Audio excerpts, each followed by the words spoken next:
আল্লাহ তাআলা কোরআনুল কারীমের মধ্যে বলছে, ভাইয়া আফা হাসিবতুম আন্নামা খালাকনাকুম আবাসান, আমার বান্দা তাহলে কি তোমরা এই ভেবেছো যে আমি তোমাদেরকে অনর্থক উদ্দেশ্যহীন বেহুদা বানাইছি? 9 মাস লাগাইয়া এই ফালতু কোনো উদ্দেশ্য নাই এমনি বানাইলাম? আমি তো চাইলে পলকের মধ্যে কোন বললেই হয়ে যায়।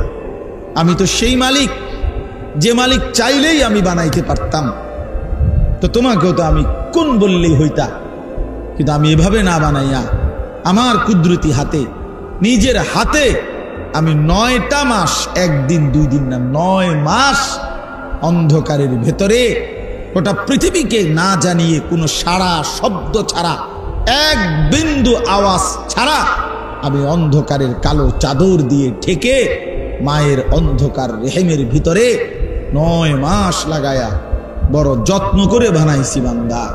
শুধু এমনি এমনি এই বিড়ি খাইতে খাইতে শেষ করে দিবে, মোবাইল টিপতে টিপতে হায়াত শেষ করে দিবে, এই জন্য 9 মাস লাগাইলাম?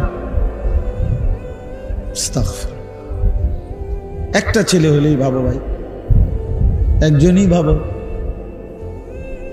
একজন চাচাই ভাবেন, যারা চা দোকানে আড্ডা দেন আপনারাই ভাবেন চাচা।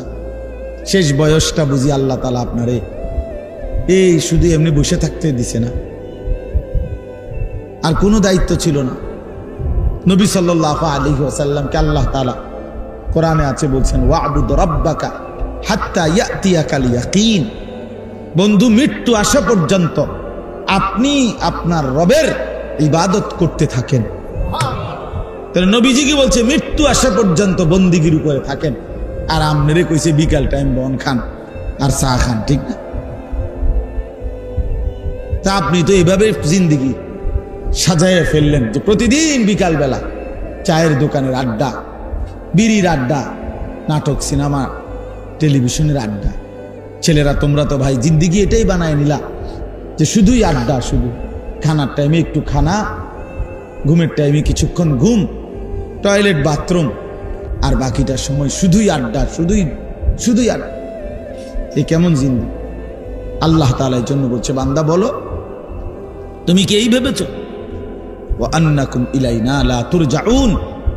এবং আল্লাহ জিজ্ঞেস করলেন, এটাও কি মনে করেছো যে আমি আল্লাহর কাছে তোমাকে আসতে হবে না? এই মনে করছো তুমি? আমি একদম ছেড়ে দিছি মনে করছো? ওয়া আন্নাকুম ইলাইনা লা তুরজাউন। তুমি কি এই মনে করেছো তোমাকে ফেরত আসতে হবে না? তো আমরা উত্তর দেন, আমরা কি ভাবছি বলে? এখানে আমরা যারা বসছি, আমরা এই 2 প্রশ্নের উত্তর দেন। আল্লাহ তাআলা জানতে চাচ্ছে যে বান্দা তুমি কি মনে করেছো আমি তোমাকে অনর্থক বানিয়েছি? তো উত্তর দেন, অনর্থক বানাইছে? 2 নাম্বার আল্লাহ বলছেন, তুমি কি এই মনে করেছো যে তোমাকে আমার কাছে আসতে হবে না? আসতে হবে। তো তাইলে আমি যখন এটা বুঝলাম, মেনে নিলাম, আমাকে অনর্থক বানায় নাই, আমাকে আল্লাহর কাছে ফিরতেই হবে, তো আমার করণীয়টা কি? আমার গন্তব্যটা কোথায়? আমি যাব কোথায়? আমার উচিতটা কি? এতটুকু কমন সেন্স, এতটুকু ভাবনা যদি কারো না থাকে দোস্ত, তার জীবনে আছেটা কি? তাইলে আমারে বলে, সে মানুষ হলো কেন? সে মানুষ হলো কেন? হ্যাঁ, আল্লাহর কথা যার মনেই পড়ে না, আমি এই মাত্র বললাম এই কথাটা, নামাজ পড়তে যার মনেই চায় না, রাসূলুল্লাহ সাল্লাল্লাহু আলাইহি ওয়াসাল্লামের একটা সুন্নাত মানতে যার মনেই চায় না, আল্লাহর নাফরমানি যে ছাড়তেই চায় না, তো তুমি অপদার্থ নিজেরে মুসলমান পরিচয় দাও কোন লজ্জা? আরে ফালতু তুমি নিজেরে মুসলমান বলো কেন? তাই তোমার তো এটা পছন্দই না, তা এরপরও এটা ধরে রাখতেছো কেন এই পরিচয়টা? বলো ভাইয়া, বলো বাবা। আপনি তো বিড়িখানাই ছাড়তে পারেন না, তো আপনি নিজের এই পরিচয় আখিরি নবী সাল্লাল্লাহু আলাইহি সাল্লামের উম্মত, তো এটা আপনি কি পরিচয় দিচ্ছেন? তিনি কিংবা তার কোনো অনুসারী এই দুর্গন্ধের সাথে কোনো সম্পর্ক ছিল কি? কথা বলেন না কেন? তো তা আপনার যে সম্পর্ক, তিনি মৃত্যু পর্যন্ত পবিত্র ছিলেন, তিনি মৃত্যু পর্যন্ত পবিত্র ছিলেন। প্রিয় নবী সাল্লাল্লাহু আলাইহি ওয়াসাল্লাম যখন হাঁটতেন তো পুরা রাস্তাটা মেশক আম্বরের গ্রান হয়ে যাইত। সাহাবাই কারাম অপেক্ষা করতেন দেহ মুবারকের ঘাম শিশিয়ার বোতলের মধ্যে রাখার জন্যে, মেশকের গ্রান হিসাবে ব্যবহারের জন্য। যিনি এত সুন্দর, এত পবিত্র, যিনি এতটা সুগ্রাণওয়ালা, তার সামনে এই দুর্গন্ধময় মুখে কেমনে দাঁড়াবেন?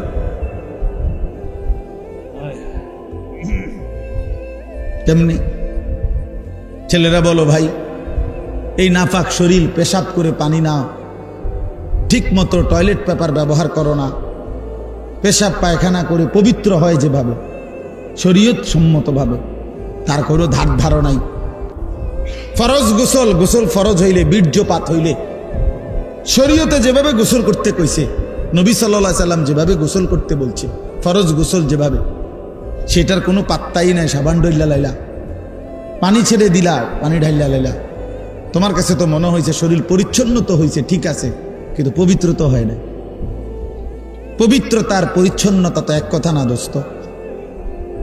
পবিত্রতা হয় শরীয়ত সম্মতভাবে, পরিচ্ছন্ন হয় যে কোনো ভাবে। পরিচ্ছন্ন তো হতেই পারে, কিন্তু পবিত্রতা তো ভিন্ন জিনিস। ইন্নাল্লাহা তাইয়্যিব লা ইয়াকবালু ইল্লা তাইয়্যিবান। নবী সাল্লাল্লাহু আলাইহি সাল্লাম বলেন, আল্লাহ তাআলা পবিত্র, পবিত্র ছাড়া তিনি কোনো কিছু, কাউকে, কোনো কিছুকেই গ্রহণ করেন। হাদিস এটা। নবী সাল্লাল্লাহু আলাইহি সাল্লাম বলেন, লা তুকবালু সালাতুন বিগাইরি তুহুর। পবিত্রতা অর্জন ব্যতীত কোন নামাজ কবুল হবে না। নবীজি সাল্লাল্লাহু আলাইহি সাল্লাম বলেন, আত-তুহুরু শাতরুল ঈমান। পবিত্রতা ঈমানের অর্ধাংশ। নবী সাল্লাল্লাহু আলাইহি ওয়াসাল্লাম বলেন, মিফতাহুস সালাতিত তুহুর। পবিত্রতা নামাজের চাবি। এত হাদিস শুনলেন, এত হাদিস শুনলেন। এই জন্য দয়া করে আমার বাপ আল্লাহর কথা শুনেন, এই দিল নিয়ে যে আসলে আমি করছি কি, আমার উচিত কি, আমার করণীয়টা কি, আমার জিন্দেগিটা কি, আমার কে পাঠাইলেন, কেন পাঠাইলেন, তিনি আমার কাছে কি চাচ্ছেন, এতটুকু বিবেক যদি আমরা না খাটাই, আমাদের মুসিবত দিন দিন বাড়বে, বাড়তেছে, দিন দিন আরো বাড়বে। আমাদের উপরে পেরেশানি বাড়বে, পেরেশানি বাড়বে। এই জন্য মেহেরবানি করে অনেক যুবক ভাই, আলহামদুলিল্লাহ, অনেক বাবা চাচারাও বসছেন, অনেক মহব্বত করে আপনারা বসছেন। আপনাদের কাছে আমার অনুরোধ রইল, ভাইয়া, বাবা, নিজের উপরে রহম করেন। এটা আমি সব সময় বলি, নিজের উপরে দয়া করেন। আল্লাহর ওয়াস্তে এই পৃথিবীর যদি কোনো উপকার নাও করতে পারেন, কমপক্ষে নিজেরে বরবাদ করেন, নিজের উপরে দয়াটা তো করেন। রাসূলুল্লাহ সাল্লাল্লাহু আলাইহি ওয়াসাল্লাম বলেন, বলছে উম্মত শোনো, আমি রসুল তোমাদের সাথে কেমন, আমার উদাহরণ তোমাদের সাথে, আমার উম্মতের সাথে আমার উদাহরণটা কেমন। নবীজি নিজে বলছে, কয় যে একটা জায়গায় লাকড়ি একত্র করে আগুন ধরাইছে, ধাউ ধাউ করে আগুন জ্বলতেছে, চারদিকে পাখি, আরে ওগুলারে কি কয়, সাদা সাদা, এই যে উড়ে উড়ে আসে যে আগুনে পড়ে, উলু উলু, সাদা সাদা যে পোক, এগুলো খুব খুশিতে, আনন্দে, মানে ফুর্তির মতো করে উড়ে উড়ে আসে কি করে, আগুনে। আল্লাহ নবী সাল্লাল্লাহু আলাইহি সাল্লাম বলেন, এই আগুনের একটা গর্ত বানাইছে, একটা গর্তের মধ্যে আগুন লাগাইছে, আর অনেকগুলো মানুষ চারদিকে গোল হইয়া, এই আগুনের চারদিকে গোল হইয়া ইচ্ছা করে, স্বেচ্ছায়, খুশি খুশিতে এই আগুনে ঝাঁপ দিতে চাইতেছে। রাসূল সাল্লাল্লাহু আলাইহি সাল্লাম বলেন, খোদার কসম উম্মত, আমি মুহাম্মদ সেই নবী, আমি চাচ্ছি সেই আগুনের পাশ থেকে তোমাদের কোমরে জড়াইয়া ধইরা ধইরা তোমাদের একজন একজন করে বাঁচাইতে। আমি এই পরিমাণ ফিকির নিয়ে আসছি, আমি এই জন্য আসছি আমার উম্মতের এক এক সদস্য জাহান্নাম থেকে বেঁচে যান, জাহান্নাম থেকে বেঁচে যান, একজন একজন, সকলকেই জাহান্নাম থেকে বাঁচাইতে চাইছেন তিনি, সকলকে। এই জন্য বাপ, এটা জরুরি বিষয়, এটা বোঝা দরকার। ছেলেরা তোমরা বুঝতেছ না, বাবারাও বুঝতেছেন না। নিজের কর্তব্য, নিজের গন্তব্য, নিজের করণীয়, নিজের পরিচয় কি। ছেলে বিদেশ, এটা তো আমাদের কোনো পরিচয় না। মেয়ে বিয়ে দিচ্ছেন, এটা তো আমাদের কোনো টাইটেল হইতে পারে না। আপনি বাড়ির বিল্ডিং করছেন, এটা তো বিশ্বাস করেন, এটা তো মানুষের কাছে কনের কিচ্ছু না। তো মানুষ কি মাটির তলে থাইনি তো তার এটা কিতা করলেন? আপনি বাইত ঘর করছেন তো কি আপনি ঘর করতেন নাকি বাইত গাছ দিয়ে লাগাবেন? তো এইটা একেবারে মানুষের বলার কি আছে? একটা বাড়ির বিল্ডিং করছি তো করছেন কি? আর মানুষ কি বই বই সিরা চাবাইছে নাকি? হ্যাঁ বলেন না, এটা সহজ কথা না। এটা আমি মেয়ে বিয়ে দিছি তো মানুষ মেয়ে বিয়ে দিছে না। আমার ফুট বিদেশ, তো বিদেশ হলে কিছে? আপনার ফুট বিদেশ হলে আপনার ফুটে ইটালি থাকে তো কিছে? ইটালিটা মনে করেন আপনার বাইক তো কি এতে কি? ইটালি আপনাকে বাড়িটারে কয় ইটালি মনে করে, তো লাভ কি এতে? আপনি আর কোনোদিন মরতেন না নাকি? যার ছেলে বিদেশ তার তো মৃত্যু নাই। তো কি এটা কিন্তু তো কি বলবেন? এটির কি কথা? এগুলা কোনো পরিচয় হইল? এগুলো বলার কিছু, এ তো কোনো পরিচয়ই না। আল্লাহ তাআলা এখানে বলছেন পরিচয় তো হবে ইন্নানি মিনাল মুসলিমিন।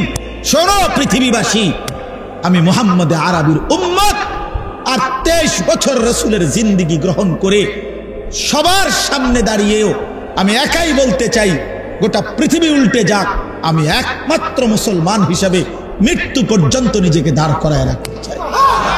अगरचे बुत है जमात की आस्तीनों में, मुझे है हुक्म खुदा ला इलाहा इल्लल्लाह। এটা বুঝছেন না কি কইছে? অর্থ হলো ইব্রাহিম আলাইহিস সালাম বলছে যে হে আমার জাতি, তোমরা যদি সবাই একটা একটা মূর্তি বগলে কইরা আইরা মূর্তির স্তূপ করো, আর সেই স্তূপের উপরে আমি ইব্রাহিমকে দাঁড় করায় দাও, আমি মূর্তির স্তূপের উপরে দাঁড়াইয়া একাই বলবো লা ইলাহা ইল্লাল্লাহ, মুঝে হ্যাঁ হুকমে খুদা লা ইলাহা ইল্লা। আমি একাই বলবো, পুরা জাতি মূর্তি পূজক হোক, সমস্যা নাই, আমি একাই।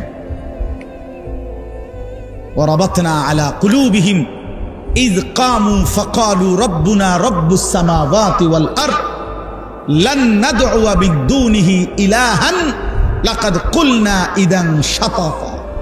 আমি তো হাফেজ সাহেব না, দোস্ত হাফেজ সাহেব, আমি কোনো কামের না। হায় আল্লাহ, আসহাবে কাহাফের 7 জন যুবক, মাত্র 7 জন।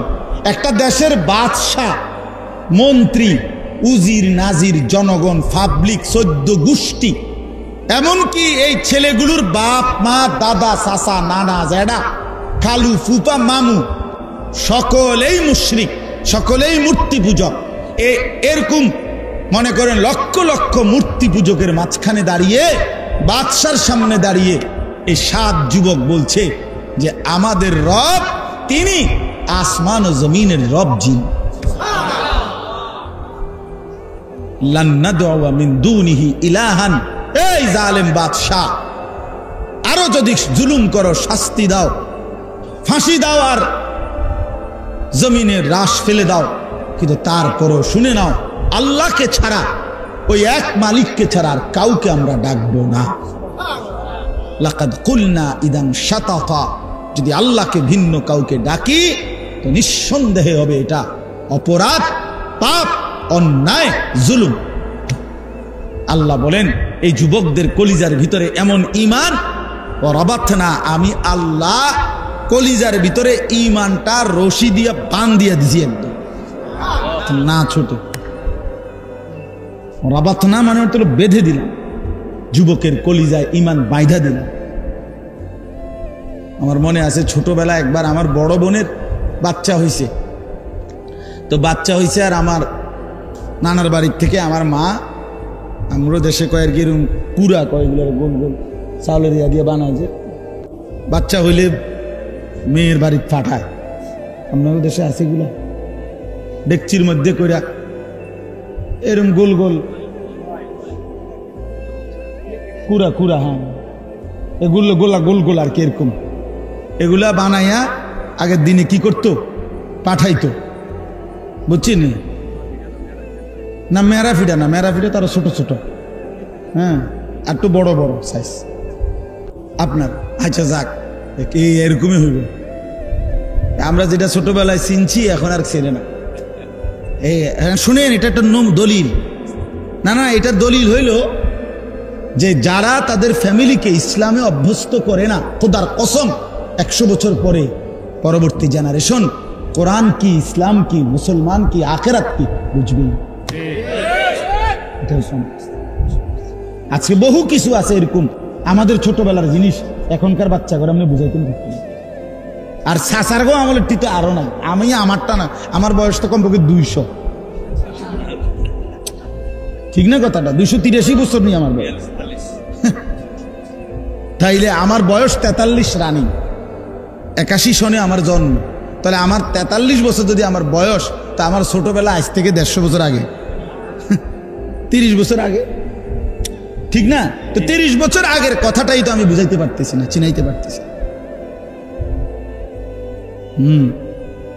মক্কার কুরাইশরা, কাফেররা আপনার সরাসরি ইব্রাহিম এবং ইসমাইল আলাইহিস সালাম এই দুই নবীর বংশধর।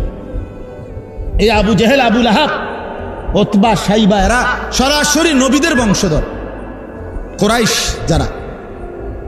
অথচ দীর্ঘদিন পরে আইসা কুফরি করতে করতে, মুশরিক করতে করতে, আল্লাহকে ভুলতে ভুলতে একটা জেনারেশন আইসা, এই নবীওয়ালা প্রজন্মের পরবর্তী জেনারেশন আইসা এখন তারা বলতেছে, মুহাম্মদ কি বলতেছো তুমি? কেমনে কবর থেকে আবার উঠাইবো? পাইবো কই? কি কও না কও, একটা কথা কও। মানে এটা মনে হয় যেন তারার বাপ দাদা কেউ শুনছে, এই কথাটাই তাদের বুঝে আসতেছে। হায় হায়, বিশ্বাস, এটা বুঝো ভাইয়া, যার বিবেক আছে সে বুঝো। হাজারো মাসআলা কোরআন সুন্নাহর যেটা মানুষের মৌলিক প্রয়োজন, আজকের জেনারেশন এখনই চেনেও না, বোঝেও না, জানেও না। আপনি এখনই দেখেন, আপনি একজন চাচারে জিগান অথবা জোয়ানেরে জিগান যে নাকের নরম জায়গায় পানি পৌঁছানো ফরজ গোসলের সময় সুন্নত তরিকায় কিভাবে পানি পৌঁছাইতে হয় তুমি দেখাও। এখানে না দেখান, পানি দেন। এই ছেলেদেরকে ডাকেন, হুজুর বলেন, অথচ এই প্লাস, গোল্ডেন এ প্লাস, সবই তো ঠিক আছে দোস্ত, কিন্তু ফরজ গোসল কিভাবে করতে হয় সেটা বলো। আর যার ফরজ গোসল আদায় হয় নাই, বীর্যপাত হওয়ার পরেও যে গোসল ফরজ শরীয়ত মতে আদায় করতে পারে নাই, খোদার কসম তার কোনো নামাজ কবুল হয় না। জুমার নামাজেও না, জানাজার নামাজও না, কাবা শরীফের ছাদে উঠা পড়লেও হবে না।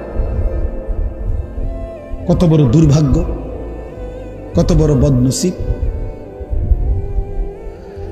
হায় হায়, এই জন্য বললাম, কোন ফ্যামিলি, কোন জেনারেশন গ্যাপ হয়ে গেলে, অর্থাৎ আমার দাদা, তাহলে এরপরে আমার আব্বা, আমার দাদা 5 ওয়াক্ত নামাজ পড়তেন, মৃত্যুর সময় শেষ গ্রামের মসজিদ ছোট্ট ছিল, দাদা নিজে ভাঙ্গা নতুন মসজিদ করছে, কইরা রমজান মাস পুরা মসজিদে ইতিকাফের মত ছিল, আল্লাহ বিল্লাহ করছে। রমজান মাস রোজা শেষ হয়েছে, ঈদের দিন আমার দাদা ঈদের নামাজ পড়ে এসে আমার চাচারে বলছে, আমি শ্বশুরবাড়ি যাবো, আমার একটা রিস্কা এনে দে। আমার চাচা উড়াই দিছে কথাটা, আরে আপনি আব্বা বুড়া মানুষ, আপনি শ্বশুরবাড়ি কীর্তেন যাবেন, আপনি আজকে ঈদের দিন আমগোর লগে খাইবেন দাইবেন।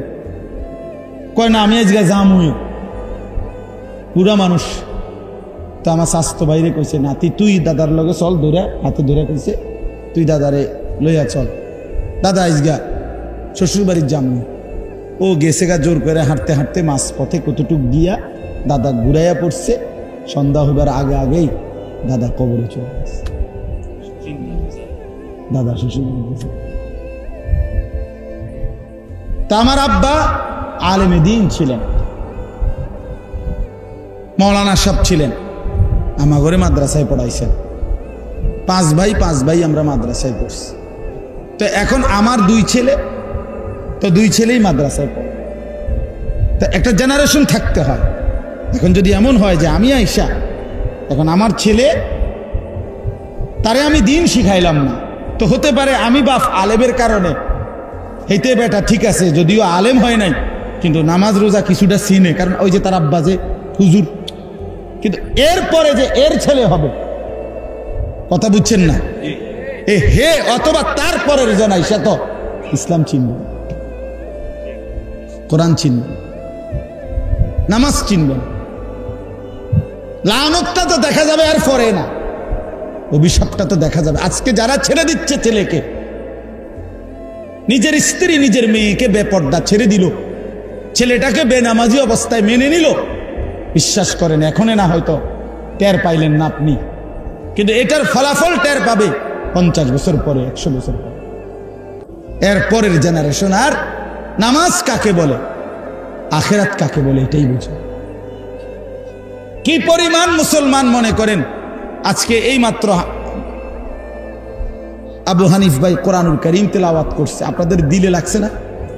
আচ্ছা আপনি এবার ইনসাফের সাথে বলেন কি পরিমাণ মুসলমান আল্লাহর কোরআনটা দেখে দেখে সহি শুদ্ধই পড়তে পারে না। এখনকার এই মজমাতে কি পরিমাণ মুসলমান? বেশি হবে, বেশি হবে। এখানে পড়তে পারে না শুদ্ধ। আমাগো এই মাদ্রাসার নুরানির বাচ্চা যারা, তারা ইন্টারভিউ নেবে, আমরা বাদ, আমরা গুড়া ফোলাফান যেগুলা, এরা ইন্টারভিউ নিবে। কি পরিমাণ পারে না কোরআন। এখনই বাংলাদেশের বয়স 53-54 বছর, তাহলে 53-54 বছরের ব্যবধানে একটি জাতির এই পরিমাণ মুসলমান যদি আল্লাহর কোরআন পড়তেই না পারে, পরবর্তী 50 বছর পরের জেনারেশন তো কোরআন কাকে বলে চিনবেই। হাজারো লক্ষ মসজিদে বাংলাদেশে আপনি ঘুরে ঘুরে দেখেন, লক্ষ লক্ষ মসজিদে, হাজার হাজার মসজিদে যেদিন থেকে এই কোরআন শরীফটা ওই তাকে থুইছে, সেদিনের পর থেকে গত 10 বছরে 5 বছরে কেউ কোনোদিন ছুঁয়াও দেখে নাই, ধরেও নাই। এটার মধ্যে কত আতবুলা এমন কোরআন শরীফ নাই। তাহলে এগুলো কার জন্য? কেন কিনলো, কেন বেচলো, কেন রাখলো এখানে, কেন ছাপাইলো বলেন?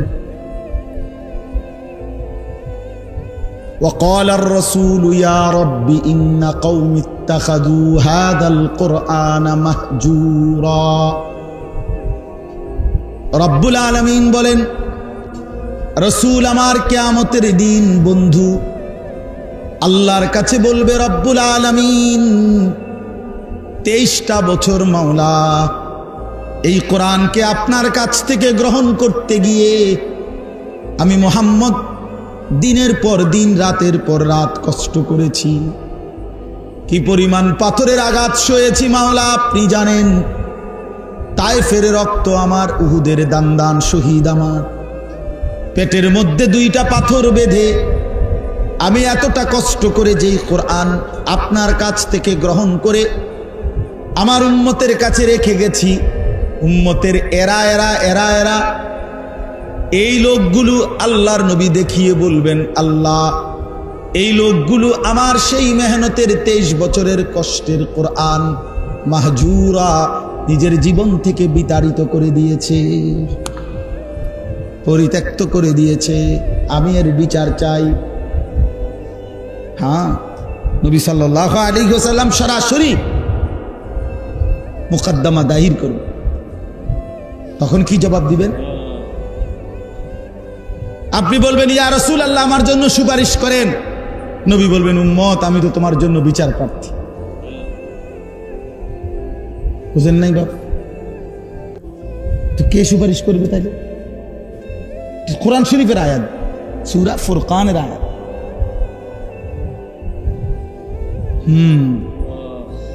এজন্য দয়া করে নিজের উপরে দয়া করেন, নিজের উপরে মেহেরবানি করেন, রহম করেন নিজের উপর। ওই কথাটা থেকে চলে গেছিলাম। তো আমি আমার বোনের জন্য, বোনের বাচ্চা হয়েছে, মা এইরকম গোল গোল পিঠা, লাড়ু বাড়ি লাড়ু, লাড়ুর মতো এগুলো বানায় দিছে ডেকচির মধ্যে, এরকম বড় ডেকচি। তা আমার ছোট মামা আমার খুব আদর করতেন, আলহাজ মুজিবুর রহমান আমার মামার নাম, মুজিব মামা, ছোট মামা আমাগো। এই মামা এটারে ডেকচিটারে সাইকেলের পিছনে রশি দিয়া এমন টাইট করে বান দিয়া দিছে। তো আমার এখনো মনে হইল আমি ওই সাইকেল দিয়ে যাওয়ার সময় উঁচা রাস্তা, নিচে অনেক নিচে ক্ষেত, মাটি কাইটা রাস্তা বানছে অনেক উঁচা করে, ঘটনাচক্রে আমি পড়ে গেছি। পইরা যাওয়ানোর পরে এই সাইকেল সহ গৈরেতে গৈরেতে একদম নিচে, সাইকেলও পড়ছে আমিও পড়ছি। তো পইরা ব্যথাও পাইছি। উইটা সাইকেল যখন উইটা সোজা করাইছি নিচে খেতে আর কি, কিন্তু দেখলাম সাইকেলের ক্ষতি হয়েছে, মাগর ওই যে ডেকচিটা এমন বান দিছে মামু আমার, এটা এক সুতা লড়ে না, যেমনের ডেকছি এমনি আছে, কিচ্ছু হয় না, মানে বানটা এমন টাইট বান দিছে। এই কথাটা আসলে ওই বলতেছিলাম আর কি। আল্লাহ বলছেন ওয়ারাবাতনা আলা কুলুবিহিম, আমি যুবকের কলিজার ভিতরে ঈমানকে এভাবে শক্ত করে বেঁধে দিলাম যে গোটা জাতি বেঈমান, কিন্তু মোমেন ঈমান যুবকের এক ডাক যে সারা পৃথিবী উল্টে যাক, আমি আল্লাহকেই ডাক, এর নাম নওজুয়ান। বেটা এমন হইলে যুবক বলে, বেটা মোবাইল টিপলে বেটা আরে ফালতু বলে, বেটা তুই বেটা কামের না আকামলা, বেটা তুই সারাদিন বেড়ির লেগে চাইয়া বেওকুফ কোথাকার, কারাইয়া মতে বইয়া মতে, আটতে আটতে মতে, কি করে না করে, এটা কোনো জিন্দিগি হইল বেটা? এটা কোনো জীবন হইল বেটা? আস্তাগফিরুল্লাহ, আস্তাগফিরুল্লাহ। হযরত হাসান বসরি রাহমাতুল্লাহ বলছেন, ইয়া মা'শারাশ শাবাব, হে যুবক সমাজ, আলাইকুম বিল আখিরা, তোমরা মজবুতির সাথে আখিরাত তালাশ করো। তিনি বলেন, কাসীরান রাআইনা মান তালাবাল আখিরা ফাআদরাকাহা মা'আদ দুনিয়া। উনি বলেন, কসম শুনো হে যুবক, আমি অসংখ্য যুবককে দেখেছি যারা যৌবনকালে আখিরাত তালাশ করছে, আল্লাহ তাদেরকে দুনিয়াও মিলায়া দিছে। আখিরাত তো পাইছেই, দুনিয়াও পাইছে। ওয়া মা রাআইনা আহাদান মান তালাবাদ দুনিয়া ফাআদরাকাহা মা'আল আখিরা, কিন্তু আমি এমন একজনকেও দেখি নাই যে শুধু দুনিয়া চাইছে কিন্তু আখিরাতও সাথে পাইছে, এমন একজনও হয় নাই। আর দুনিয়াও আল্লাহ তাআলার ফয়সালার ব্যতিক্রম, সে কিছুই পায় না। চাইছে তো দুনিয়া অনেক কিছু, কিন্তু আল্লাহ যে দুনিয়া যা চায় তা দেয়। কথা বলেন না কেন? আমরা প্রত্যেকেই দুনিয়া যে যা চাই, আমাদের যখন যা মন চায় দুনিয়া তাই আল্লাহ দেয় নাকি? তাইলে এটা তো জান্নাত। যখন যা মন চায় তা দিবে যেই জায়গায়, সেই জায়গার নাম কি? তো এখানে এটা হবে। তো তাইলে আমার আপনার কত পরিমাণ প্রত্যাশা, পরিকল্পনা, চাওয়া পূরণ হয় নাই, এটাই বেশি পূরণ হই না চাইতে। জীবনের কত কিছু চাইছি আমরা, কিন্তু তার অধিকাংশই কি অপূরণ। তাইলে আমি তো চোখে দেখতেছি প্রতিদিন যে আমার আল্লাহর ফয়সালাই কার্যকর হয়, যা করে আল্লাহই করে, আল্লাহই করে, আল্লাহই করে, আল্লাহই করে। বন্ধু, আমি যা দেখি তাও আল্লাহর হাতে, আমি যা দেখি না তাও আল্লাহর হাতে। মাখলুক কিছুই করে না, কেউ কিছু করে না, করে যা আল্লাহই করে।